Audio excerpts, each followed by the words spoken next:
What's going on, everyone? Welcome back to the Booming Basketball channel. I'm Nate, as always, here with Danny. Yo. Today, we're going to be setting the stage, and we're going to take you all the way back to July 10th, 2019, one of the more eventful off seasons of the past decade.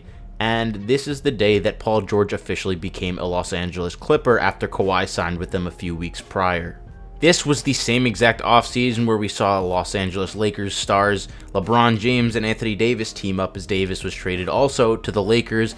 And this was a huge time, obviously, then, because everyone was talking about the Battle of LA and which team was better.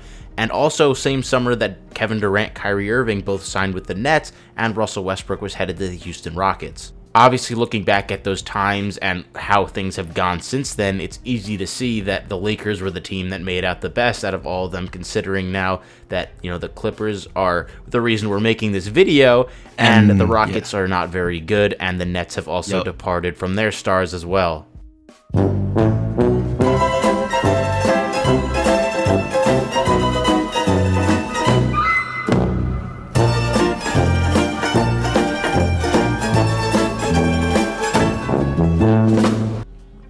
But back to the actual reason why we're making this video, and that is really because we have a big year coming up for the LA Clippers. They decided to keep it together for at least one more season, and after this year, Kawhi and Paul George both have player options and could up and leave, and if both of them do that, or even one of them does that, it's likely the meaning for a rebuild in LA, and even if one does leave and one decides to stay, the Clippers could choose to part ways with the other, hence, they wanted these two guys together in the first place. This was their goal, was to win a championship with that group, and it just hasn't happened so far, Danny. I mean, this is definitely the biggest make or break year for any team in the NBA. And I look at it, and when both of these guys play, the Clippers are 83-35, which is, that's pretty ridiculous. That's really good. Yeah, that's due for one of the best teams in the NBA, if not the best team in the NBA. And when they play games together, they both shoot the ball efficiently. Paul George shoots 45% from the field when they play together. Kawhi shoots 49%, and they both shoot 40% from three. So they're efficient when they play together. And I just think that it comes in a sense where they don't play enough together consistently to the point where it really matters for the Clippers. And I feel like the other teammates that they have on the Clippers can't form enough chemistry to the point where they're used to having both of them in the starting lineup. You know what I mean? No, yeah, for sure, because I think the way they built this team is so perfectly fit around Kawhi and Paul George's games. Other than, now having Westbrook, that was the entire point of bringing Westbrook in, was to have a point guard who can handle the ball, take off some of the ball handling responsibilities that Kawhi and Paul George have been so heavily relied on. You look at someone like Norman Powell and Marcus Morris, Marcus Morris has not been good last season. This team doesn't have a lot of guys that can just improvise and do things whenever they need to, so you can't have those two stars out for such a significant amount of time if you want a team to be able to get into a real rhythm and have a chance at winning a championship. On paper, when this team is healthy, and we've seen it when they're playing, you just said their record when they play together, it's ridiculous. It's just, you can't win a championship if you're not playing the actual game.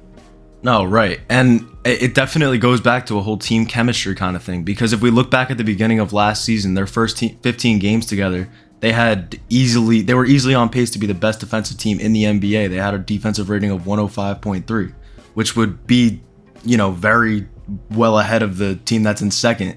And their offense was somewhat mediocre. It was okay, a little bit below league average. But I feel like if your team is astronomically better than the second best team defensively in the NBA, you don't really need a top offense to be able to succeed. As we know, they're 83-35 together. And the thing is, we see with Kawhi every single year is he really takes it up on a complete another notch offensively when he gets to the playoffs. And I'm really not worried about the Clippers offense when they're on the court or their numbers, the offensive rating, whatever it may be, because all I know is that if I have Kawhi George, if I have Kawhi Leonard and Paul George on the same team in a 7-game series, I would feel pretty good about my chances. You want to take a look at it year by year. You can take a look going back to the first year they were together, which was 2020, obviously, the shortened season, then the bubble and everything. That was their first healthy season together. Kawhi and Paul George both played the entire playoffs and ended up losing to Denver, obviously going back to that, they blew the 3-1 lead, and it was not ideal, and most people gave them a lot of crap for it at the time, and deservedly so. But most people thought they'd be back, running it back. This team is so good, blah, blah, blah. And then 2021, they lose to Phoenix. Kawhi tore his ACL after having knee soreness. People thought that he was going to be possibly back for the series. And Kawhi was on a historic pace that season, or in the playoffs, averaging 34 points per game, or over 34 points per game on almost 70% true shooting or above. And it's just, he was ridiculous. He was on another level. Him and KD in that 2021 playoffs were both absolutely ridiculous. Obviously, Kevin Durant with the whole shoe play where his foot was on the line, but that's not the team we're talking about. But then you go in the next year, 2022, and they lose to Minnesota in the play-in because Kawhi's out for the whole season with his ACL tear, and PG played 31 games. So again, only 31 games combined between those two players. And then the next year, 2023, where we are just coming off of, obviously, we expected them to hopefully come back, and I think at that point, even at the beginning of last season, people were just like, you know what, I'm not going to believe the Clippers until they can finally prove they're healthy. They didn't, again, do that. Paul George, of course, got hurt right as the playoffs were starting, missed the whole first round, and then Kawhi only played in 2 of those games. And, Phoenix handled them pretty easily. So it's just, it seems to be the same story every single year, and it gets to the point of, it's insanity, Danny, because when you keep doing the same thing over and over again and expecting different results, it's like, at what point do the Clippers just say, hey, let's cut our ties and get what we can back for this, because it's too late now to do that. I mean, this is the season that they need to do it. Like I said earlier, it's a make or break year. I mean, they made some moves this offseason. They traded for KJ Martin. They re-signed Russell Westbrook. And they drafted Kobe Brown, which I like. It might not. It's a low-key thing, but I kind of like Kobe Brown. And the team's just like... You like that when you're a team like that who's already right. good. And the team is just like... The team is just... It's a solid team all around. And if these guys could stay healthy, that's their only issue, is that they can't stay healthy. I mean, they are a championship contender when both of them are healthy, as we see from their record when they play together. And guys like they're a very deep team. They have Bones Highland, Marcus Morris, Terrence Mann, Rocco, Norman Powell. Like, it's a team that can, if Kawhi and Paul George have to go, do their little load management bullshit or whatever, like, I think that this team can hold their own around 500 probably slightly below 500, but it can be around the 500 mark. And if they take separate days off, like they have just PG or just Kawhi, I mean, we've seen with just Paul George, they're 39 and 32, and with just Kawhi, they're 27 and 16. So it's a team that doesn't need both of them at the same exact time, but when it comes playoff time, and time for these games to actually matter, and season on the line, they need both of them to be healthy and both of them to play. And that's been their only issue. Oh, yeah, no, because in those big moments, the game becomes a completely different animal. Every player has said it. When you get to the playoffs, it's a completely different animal. Defensive intensity is at an all-time high, and the Clippers have proven that they can stay afloat with their guys miss one of the two, or even both of them being out for a little bit here at some points. But you can't have it always be like that, and it can't be for these long, extended periods of time, because they need their stars. That's what they're paying them to do. And I know Tyronn Lue came out and said earlier in the offseason that it wasn't going to be a big load managing season, and that they really wanted their guys to play the regular season games. But, again, I'm not going to believe that right now until I see it with the Clippers. Right. And, if we do look at the playoffs, you look at Paul George, and he's kind of a spotty player in terms of playoff success. I mean, the playoff pandemic P, whole thing. Yeah. But that, like I said, if both of them play, that won't really matter, because Kawhi is an animal in the playoffs no matter what. So if PG has an off night, Kawhi is going to step his game up and probably go out and drop 40. They need both of them. And I think that's the biggest thing, too, is looking... That 2021 year, I think, was really the year they should have won it, because if Kawhi didn't tear his ACL, it looked like they could have beaten Phoenix easily. They could have. Not easily, but they definitely could have beaten Phoenix, and Kawhi was going crazy. Paul George was playing well, and, that Bucks team wasn't unbeatable. We saw Phoenix took a 2-game lead on them, and I think that overall, on paper, and just having Kawhi is, I think, the guy I trust more than maybe anyone in the league right now in the playoffs. But, Kawhi does go down, unfortunately, and you can't blame them always for it, because, these are just injuries and they happen to people and they've been really unlucky. but you can blame the Clippers front office for not making a change sooner. Just one little nugget I wanted to mention really quick before we get on to kind of our opinions about what should happen, what they should have done. Kawhi Leonard and Paul George, obviously I just said earlier in the video to start that this happened in 2019, same year RJ Barrett was drafted, and there's literally no reason I'm using RJ Barrett other than the fact that he's been relatively healthy and he was drafted in 2019. Since RJ Barrett was drafted in 2019, he has only missed 31 games in 4 seasons. Paul George and Kawhi Leonard in 4 seasons with LA. Prepare yourself for this number. Kawhi has missed 161 games, and Paul George has missed 189. That is almost unfathomable. They have missed more time damn near than they've actually played, and they actually might have missed more time than they did actually play. I just haven't done the math, and I'm not going to sit here and do the math in my head right now and get it wrong. But it's an absurd amount of games with doing the math or not. They've missed over 300 games combined in 4 seasons. That's fucking insane. I don't know how else to describe it because that's really what it is. I mean, you've paid these two guys a boatload of money combined, and the results have really been minimal. I mean, yeah, at some points you look at it and you're like, wow, the Clippers gave up all of their draft capital for Paul George. And that's something that they really should take into account if they're having trouble at the trade deadline with injuries and, Kawhi and PG really aren't playing together. They maybe should look to blow it up and trade these guys away, as crazy as that might sound, with how good a caliber players they are. But they could really help out some borderline championship teams. They could turn even championship teams. They can turn. I think that they could turn a good team into a championship team, an okay team into a championship team with the right pieces around Kawhi and PG. But anyway, back to what I was saying.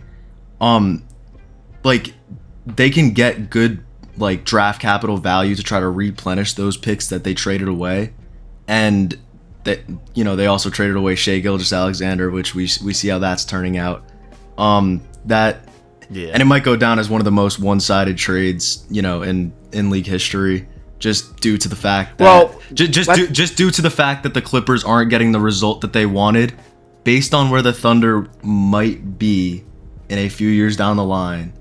Might end up being one of the most one-sided trades in league history. Yeah, that's why I just say to chill out, because unless the Thunder actually do something with Shai, you can't really say anything at this point in time. So before he went to the Oklahoma City Thunder, I feel like PG never really had a consistent injury history besides the horrific ankle injury that he had. Yeah, and then with the OKC Thunder in his final season with them, he had the shoulder injury which he had surgery on.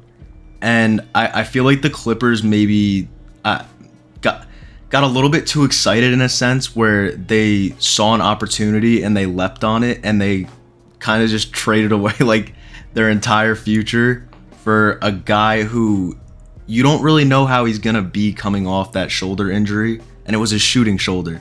So you don't really know how a guy like that's going to be, and ask and you shall receive. They ended up getting a guy who can't really stay on the court. Another nugget for you guys. Paul George, 4 seasons with LA. 0 seasons with 60-plus games played. Before that, 9 seasons before LA. 8 of those seasons he played 60-plus games in. The only one he didn't play in was the season he broke his leg. And 6 of those seasons, rather, were 70-plus games that he played in. Someone ought to start questioning the Clippers' medical staff, bro. That's what I'm saying. Clearly, these Clippers, it's almost as bad as, I don't know if any of you watch baseball, but it seems to be on par with the Yankees training staff almost. Yeah, I don't want to talk about the Yankees. But I made Danny very sad by that comment. Yeah, that's a. I'm a little numb to the pain at the moment. Yeah, it's a hard hitter for me. I'm still trying to hold hope. So let's say we get to 2023-2024 season, and it's halfway through the year, about coming to the trade deadline, the All-Star break, and this Clippers team is not healthy. I wouldn't hesitate twice to trade them for what I can and get what I can in return, while I still have that chance, because even though Kawhi and Paul George have those player options for $45 million or so, they could still probably get that money somewhere else. They are still that good regardless of their injuries. I think some team would be willing to pay around that, and they might opt for more years at this point than salary. So, if you're LA, this is really, I think you got to see how the first half of the season goes and then really reevaluate yourself at the trade deadline and see what the best thing to do is for your basketball club. And if they're really still struggling with injuries and Paul George and Kawhi have injury concerns, if they're concerned in any way, shape, or form, it's now or never at the deadline, because if not, if the season goes to waste, they lose them in the offseason and they gambled away their entire future for pretty much 4 to 5 years of disappointment. Yeah, and if that is the case at the trade deadline, they need to take a look at teams that have a lot of draft capital that are most likely one, good player away, or not good. Sorry, one great player away. And I when I think about teams like that, I feel like maybe someone like the Pacers, maybe, even though it's a little early. It might be a little early, but I feel like if you put Kawhi on the Pacers with Tyrese Halliburton, I don't know. I kind of like the fit. I don't know. But I don't know. That was just a weird thing to throw out there. I was just using the Pacers as an example of like a type of team. But like a team that's like maybe 1 star away from, considering themselves a contender. Maybe even a higher level team like the Memphis Grizzlies or something like that. I'm looking at a team like the Knicks, who have a lot of draft capital, who still have friendly contracts and other guys that they can trade. We saw things like Paul George. That obviously was a discussion with the Knicks and the Clippers this offseason. Something like that, I feel like could definitely be revisited if the Clippers are not at where they want to be at the trade deadline, because regardless of if the trade or the offseason rather this season was their best opportunity to trade them, so their value is only going to go down at this point if they have to trade them at the deadline. And there's where I think a team like the Knicks or even the Thunder or just some team with a lot of draft capital, maybe the Brooklyn Nets, who are willing to trade some of their draft capital but not also give a ton of players away also. I think at the deadline, you could see teams like those revisit the Clippers in trades for one of those two guys. Yeah, you do have to remember, though, teams like that will have to match the salary of Kawhi and PG. And that might be a little bit difficult to do for some of those teams, because the teams that you just named have, the teams that you just named, like the Knicks and the Thunder don't really have big contracts like that, unless you're talking about, Shea's extension that he just got. And the Knicks, I feel like, are a well-sculpted enough team to the point where I feel like they shouldn't, sometimes I think that they should trade Julius Randle, but guys like Jalen Brunson and Julius Randle are kind of like New York made, and that team just fits together. So I can't see them trading either of their stars, high salary stars for anybody like that. I feel like it'll just be hard to match a salary. Yeah, I think regardless of it, though, even if it's that team or not, I think it's teams like that with high draft capital that can afford to lose a few picks here and there, because I think that's all you're going to be getting for them at that point if it's at the deadline. You're not going to be getting a lot of player talent back for possibly a half a year rental. Right, so we'd have to look at teams with a lot of draft capital and maybe a guy on the, back half of his career who's regressing that is on a max contract or something like that. Or something like that. Just a bad contract. Like an Evan Fournier. An Evan Fournier type of player. There you go. Perfect. Evan Fournier. Perfect. Anyways, that is going to do it for this video. If you guys did make sure to smash the like button and subscribe. Leave some comments down below. Let us know what you guys want to see us talk about next, or if there's any videos you want us to do, we'll make sure to give it a shout. As always, all of our other social media forms are linked in the description. And I am Nate, here with Danny. We'll see you guys in the next video. Peace. Peace. Sir, you have a little bit of poop inside your testicles.